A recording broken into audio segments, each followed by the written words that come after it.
Now let's talk about spread of tumor, how tumors are spreaded in body. One of the cardinal feature of malignant tumor is its ability to invade and destroy adjoining tissue. Local invasion or direct spread or disseminate to distant sites, that is metastasis और distant spread. सबसे पहले हम local invasion की बात करें तो मतलब directly कैसे स्प्रेड होते हैं हमारे ट्यूमर्स. तो बेनाइन ट्यूमर्स जो होते हैं, most benign tumours form encapsulated और circumscribed masses that expand and pushes aside the surrounding normal tissue without actually invading, infiltrating और मेटास्टेसाइजिंग.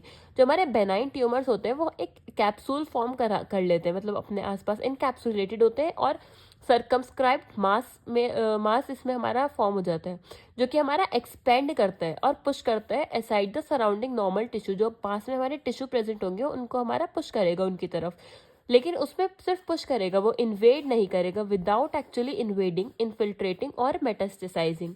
वहीं हमारे जो मेलिग्नेंट ट्यूमर होते हैं वो हमारे एनलार्ज होते हैं बाय एक्सपेंशन, और सम वेल डिफ्रेंशिएटेड ट्यूमर्स में भी पार्शली इनकैप्सुलेटेड एज वेल. इसमें हमारे पार्शली इनकैप्सुलेटेड होते हैं हमारे ये वाले ट्यूमर्स, और ये हमारे इन्वेट करते हैं और मेटास्टेसाइज कर देते हैं इन द सराउंडिंग स्ट्रक्चर. ये हमारे डिस्टिंग्विश कैसे करे जा सकते हैं बेनाइन ट्यूमर से? By invasion, infiltration and destruction of surrounding tissue beside spread to distant site and metastasis. Next हम बात करते हैं मेटास्टेसिस की, मतलब डिस्टेंट स्प्रेड. मेटा का मतलब होता है ट्रांसफॉर्मेशन और स्टेसिस का मतलब है रेजिडेंस. ये कैसे? It is defined as spread of tumours by invasion in such a way that discontinuous secondary tumour और masses are formed at the site of lodgement.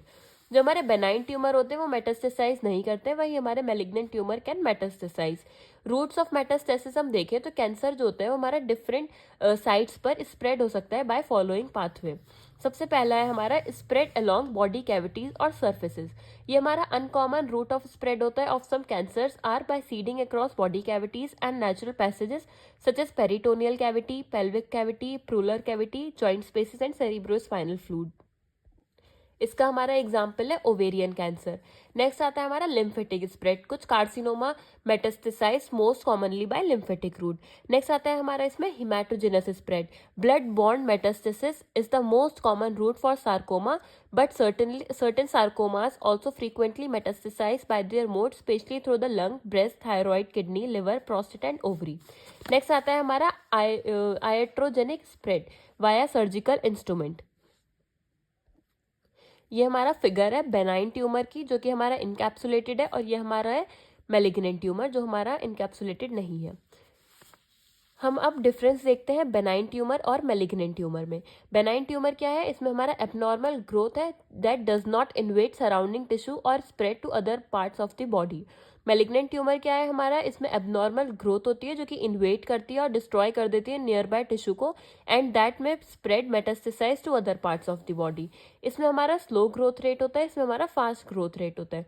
Most sales जो होते हैं इसमें नॉर्मल होते हैं, और इसमें सेल्स जो होते हैं उसमें हमारा एबनॉर्मल डीएनए और क्रोमोसोम्स प्रेजेंट होते हैं which makes the nucleus larger and darker. ये cells are not cancerous, these cells are cancerous. ये हमारा इन्वेट नहीं करता है टिश्यू अराउंड देम, और ये हमारा इन्वेट कर देता है इन द सराउंडिंग टिश्यू. ये हमारा स्प्रेड नहीं होता है और बॉडी पार्ट्स में. मेलिग्नेंट ट्यूमर हमारा स्प्रेड हो सकता है पास वाले बॉडी पार्ट्स में थ्रू ब्लड स्ट्रीम और lymphoid tissue. These are easy to remove and these are difficult to remove. ये हमारे सर्जरी से ट्रीट करे जा सकते हैं, और ये हमारे treated with chemotherapy, radiation therapy और इम्यूनोथेरेपी ट्रीटमेंट. ये हमारे मेटास्टेसिस शो नहीं करते हैं, और हमारे जो मेलिग्नेंट ट्यूमर होते हैं वो मेटास्टेसिस शो करते हैं. ये हमारे बेनाइन ट्यूमर्स होते हैं वो वेल डिफरेंशिएटेड होते हैं. It resembles the parent tissue both structurally and functionally, और ये हमारे मे और may not resemble the parent tissue.